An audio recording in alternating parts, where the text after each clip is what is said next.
I'm Alexander Hefner, your host on The Open Mind. I'm honored to welcome to our broadcast today Lisa Feldman Barrett. She's a neuroscientist, psychologist, and author of the new book, 7.5 Lessons About the Brain. Professor, welcome. Thanks so much for joining me today. Oh, it's my pleasure. Thanks so much for having me on your show. Let me ask you to begin with, why 7.5? Because I like to be different. No, I think that there are lots of lessons about the brain that are really interesting, but to warm up the readers, I gave a little bite-sized lesson at the beginning about brain evolution. It's really not the whole story, but it begins the story of where our brains come from. And so really it's a half lesson.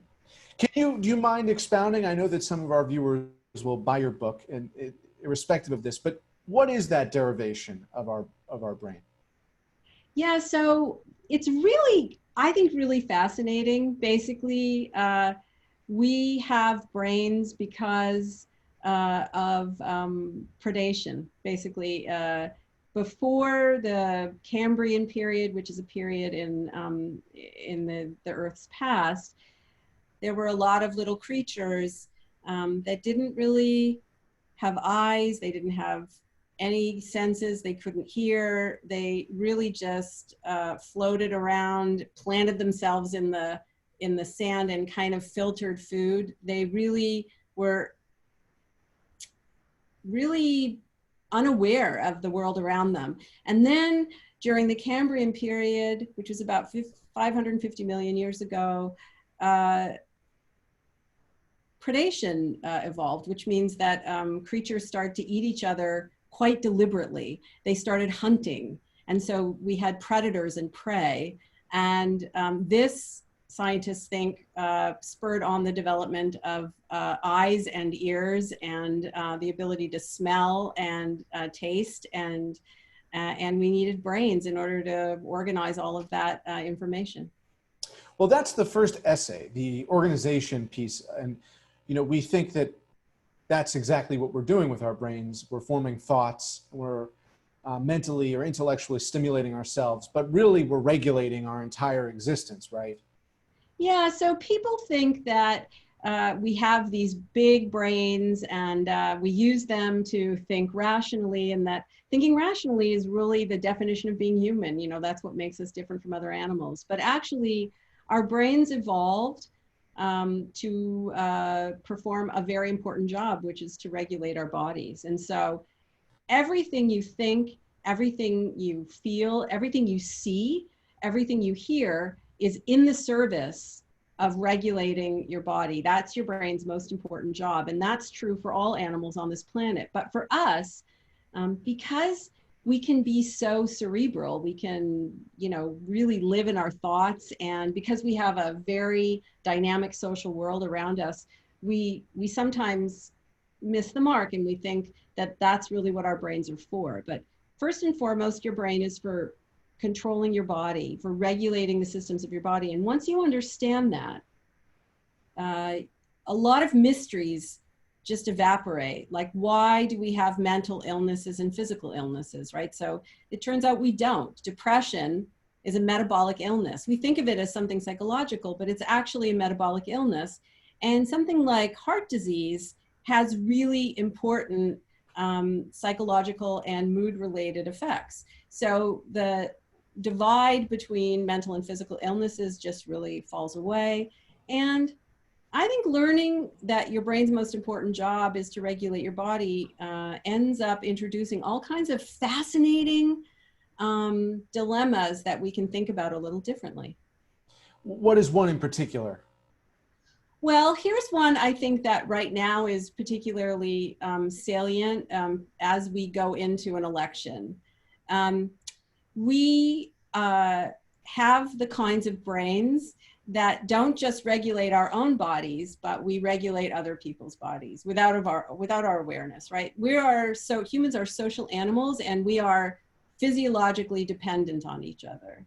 So even though, Alexander, you and I have never met before, I could right now text you 3 little words, and that could change your heart rate. It could change your breathing. It could change your muscle tone. We affect each other physiologically all the time, for better or for worse, right? So the best thing for a human nervous system is another human. And the worst thing for a human nervous system is another human. But we also live in a world, and in this country, we live in a country that really values and prioritizes individual rights and freedoms. So how do we negotiate this dilemma of having these socially dependent nervous systems where, we can affect each other for better or for worse? Just, simple interactions have a huge impact on your biological health, but yet we have these ideals about individual rights and freedoms. We don't even have a conversation about that in this country. People have difficulty even raising the issue of the fact that there is this dilemma there. But understanding how our brains work, I think, makes it clear that that there is a conversation to be had there. What would you like to impart to the American people during this election season, but also to Homo sapiens broadly, about our capacity to reason and our neurological function that can be introspective in ways that are perhaps profoundly different or maybe uniquely different than other species? We have a story that we like to tell, and we tell it in the law, we tell it in economics. It's embedded in our systems of health, and this is the idea of a brain at war with itself. So the common story is that our brains evolved in layers like sedimentary rock. So we have an inner lizard, that houses our most base instincts, like feeding and fleeing and mating. And that was overlaid by a limbic system for emotion, and that these two systems really make up our kind of inner beast. And then we have this prodigious big cerebral cortex that is for rationality, that controls our inner beast. And that rationality, voting, for example, should be done rationally, which usually means the absence of emotion. That whole story, which goes back to Plato, actually, and is, I would say, one of our most cherished myths in Western civilization, is completely a myth. Your brain is not a battleground for rationality and emotion. And in fact, feeling pleasant, feeling unpleasant, feeling worked up, feeling calm is part of every moment in your life, from the moment you draw your first breath until the moment you draw your last. You can't be free of feeling ever. Your brain is wired that way. So rationality, first of all, is not the absence of feeling from a neuroscience standpoint. And there are certainly lots of examples, I think, from real life where feeling can be a source of wisdom. But also, rationality is not what makes us special in the animal world. There are a number of other abilities that our brains, in conversation with our bodies, surrounded by other brains and bodies, many capabilities that we have that other animals don't. But rationality is not the big news, I would say.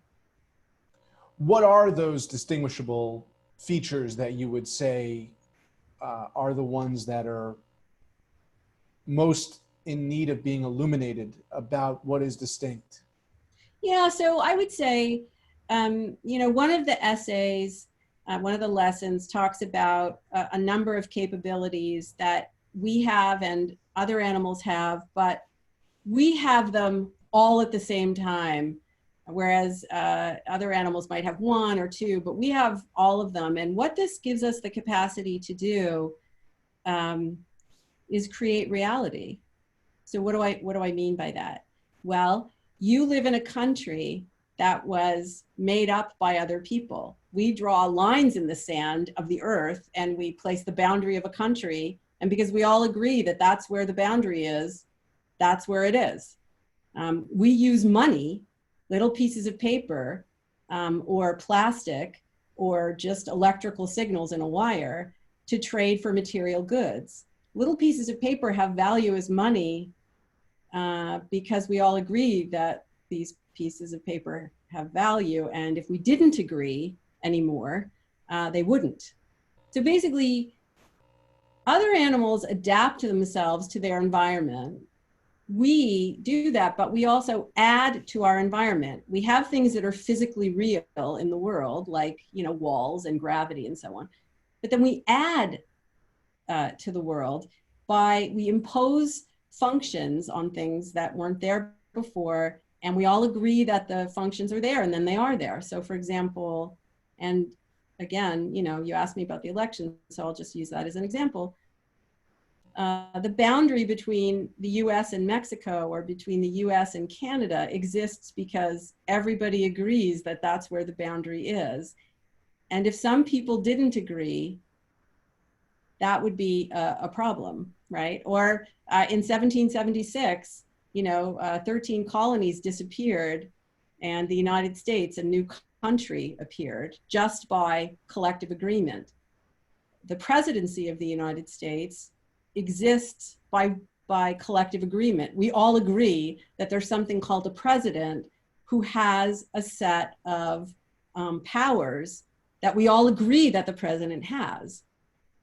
And democracy itself is this kind of social reality. Social construct, right. It exists because we all agree that it does. Right, and we define whether it's actually representative or whether it's a flawed democracy. And sort of the degrees of representation and those perceptions vary. But you write at the end of the first essay, Professor, you have one brain, not three. To move past Plato's ancient battle, we might need to fundamentally rethink what it means to be rational, what it means to be responsible for our actions, and perhaps even what it means to be human. And that was the point that you just made. But what does authoritarianism do to the brain? That is a complicating factor that is altering realities right now. And we hope to be able to convene as a society over the years, over the decades and centuries, in a way that can recognize our common fate. Yeah, so this is something that I actually take up in one of the essays, and I should just make it really clear. I mean, these are little essays where I'm writing as a neuroscientist about how the brain works, how your brain works. And then occasionally I'm taking off my white lab coat and I'm basically suggesting to people that there are some really interesting things to think about here. I'm not really telling people what to think. I'm more introducing themes to think about. And one of the themes to think about is exactly what you suggested. So when we collectively agree on something, we don't necessarily actually talk about it, right? So I'm not wearing a wedding ring right now, but if I were wearing a wedding ring, I wouldn't walk up to you and say, Alexander, I'm wearing this ring. Do you agree that that means that I'm married? No, we just agree that a ring on a certain finger has a set of meanings, right? And so our actions also sort of serve in the place of agreement.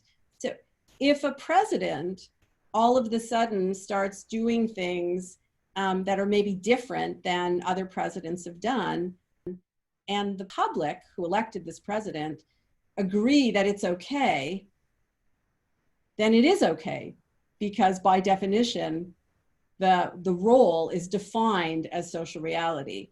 If the public protests that it's not okay, then that means that some members of our country some citizens are withdrawing their consent. And so one way to think about these protests, right, that are occurring is that people are trying to change the nature of reality in our social reality in our country.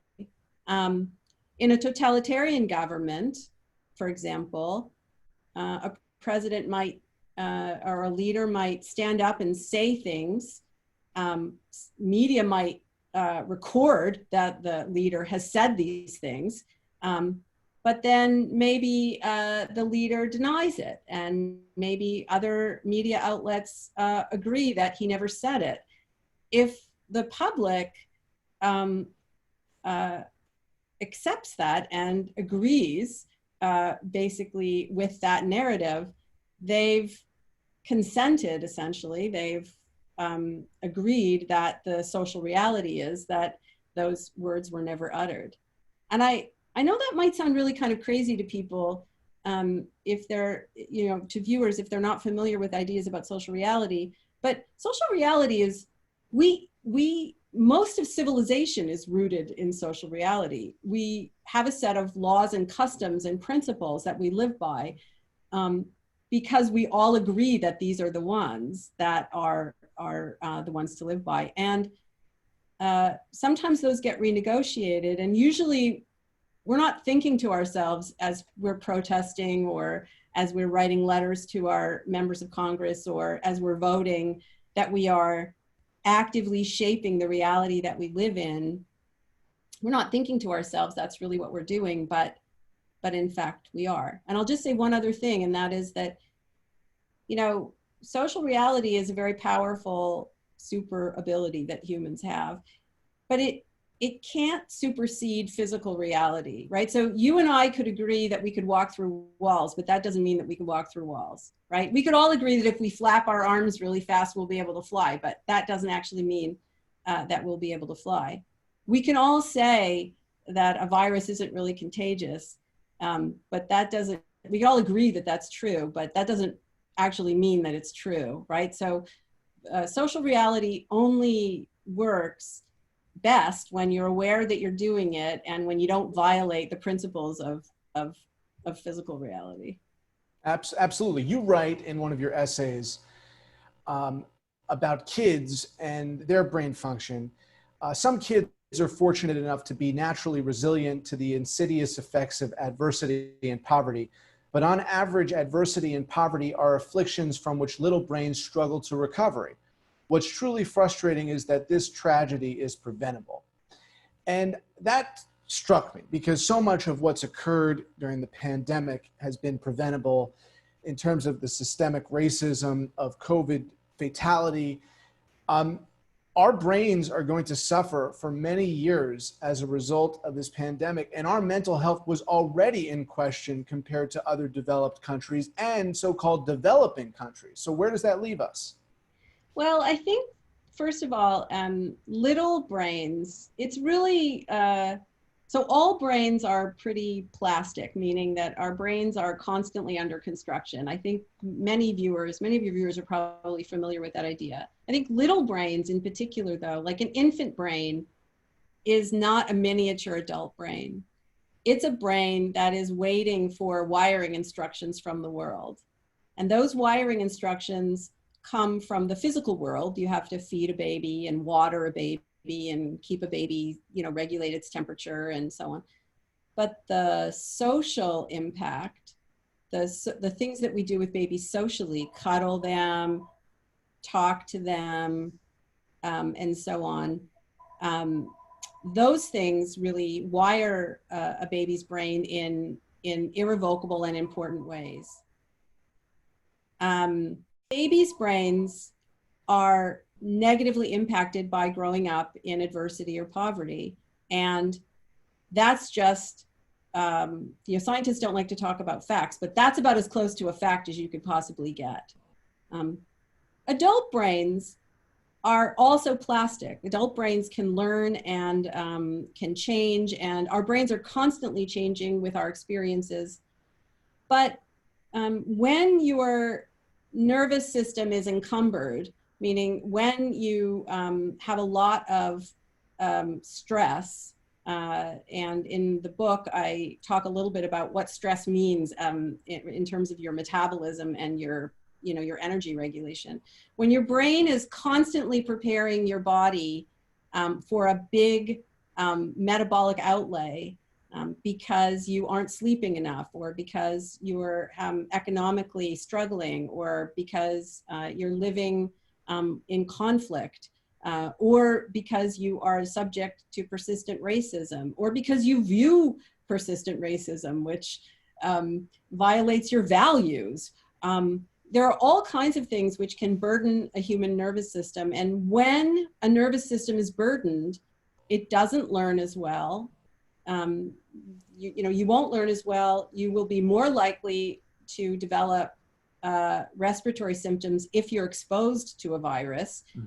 If you're given a vaccine, it won't work as well. And in general, you will feel pretty crappy. I mean, our feelings of feeling pleasant or unpleasant and so on it's really like a barometer of how our nervous systems are doing. You've said something interesting about how our brains are constantly under construction and reconstruction, particularly true during the metamorphosis of puberty and early childhood. Sure.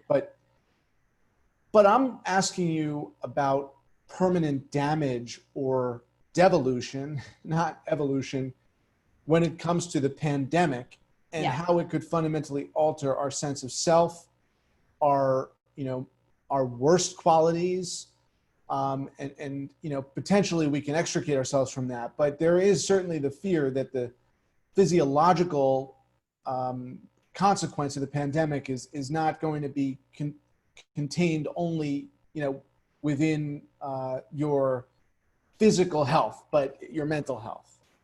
Yeah. So the simple way to put it is this: your mental health is intricately tied to your physical health. If your brain is encumbered, meaning metabolically encumbered, so your brain basically is sort of running a budget for your body. It's budgeting not money, but glucose and water and salt and all the things that your body needs to function normally. If your brain is running a deficit, your body budget is running a deficit, you're going to feel like crap. Basically, you will feel unpleasant and distressed. If that goes on for long enough, if you get sick with some kind of metabolic illness. Metabolic illnesses include diabetes and heart disease, but also depression and anxiety and Alzheimer's disease.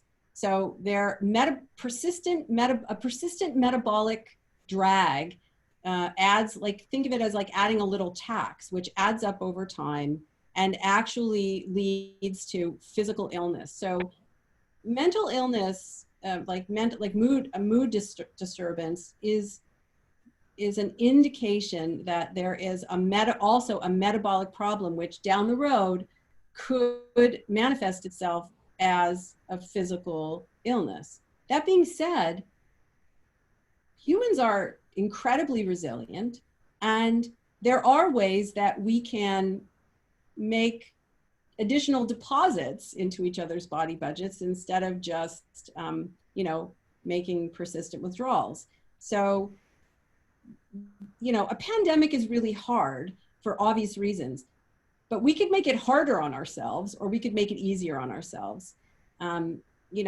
There's a reason why there were so many articles about social isolation and social withdrawal and loneliness, because, loneliness and social isolation are really hard on a human nervous system. Our nervous systems didn't evolve to be independent of each other. We are interdependent. If you have ever had the misfortune to lose someone who you love, and you feel like you've lost a part of yourself, that's because you've lost someone who was a caretaker of your nervous system. And so my point is that how we treat each other matters.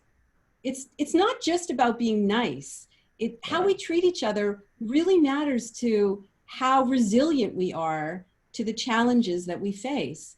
And that doesn't mean that we have to all agree on everything.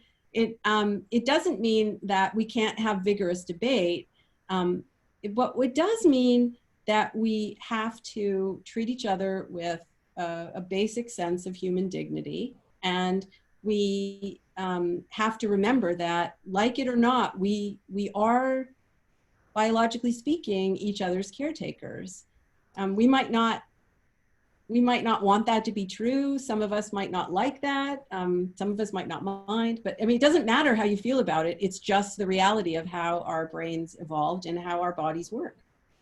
Final questions, and they're interconnected. Did society learn anything scientifically from the last pandemic that we can absorb in healing? Precisely what you're saying, the healing process of being our caretaker or our brother or sister's keeper. I think it's been known for a really long time that persistent inequality, where a set of humans, who have power at the expense of another set of humans, that's really not a good thing for anybody. That we pay a price and that price actually sometimes is a financial price, and sometimes it's a biological price. But when there's inequities in society, we knew from the last epidemic that the people who are have the least advantage bear the more of the brunt. And I think we've known for a long time, for example, that chronic stress, that is chronic deficits in body budgeting, leave people more vulnerable to developing symptoms when exposed to a virus. I mean, we've known these things for a really long time. Professor, I'm sorry, we're about out of time. But just in the seconds we have left, what is one thing we can do for our neurological processes to help the healing? One thing that your essays might suggest we need to do? Get enough sleep and treat your fellow humans with a baseline of respect. Lisa Feldman Barrett, a neuroscientist and psychologist, the author of the new book, 7.5 Lessons About the Brain. Thanks so much for joining me today. My pleasure. Please visit the Open Mind website at 13.org/openmind to view this program online or to access over 1,500 other interviews. And do check us out on Twitter and Facebook at Open Mind TV for updates on future programming.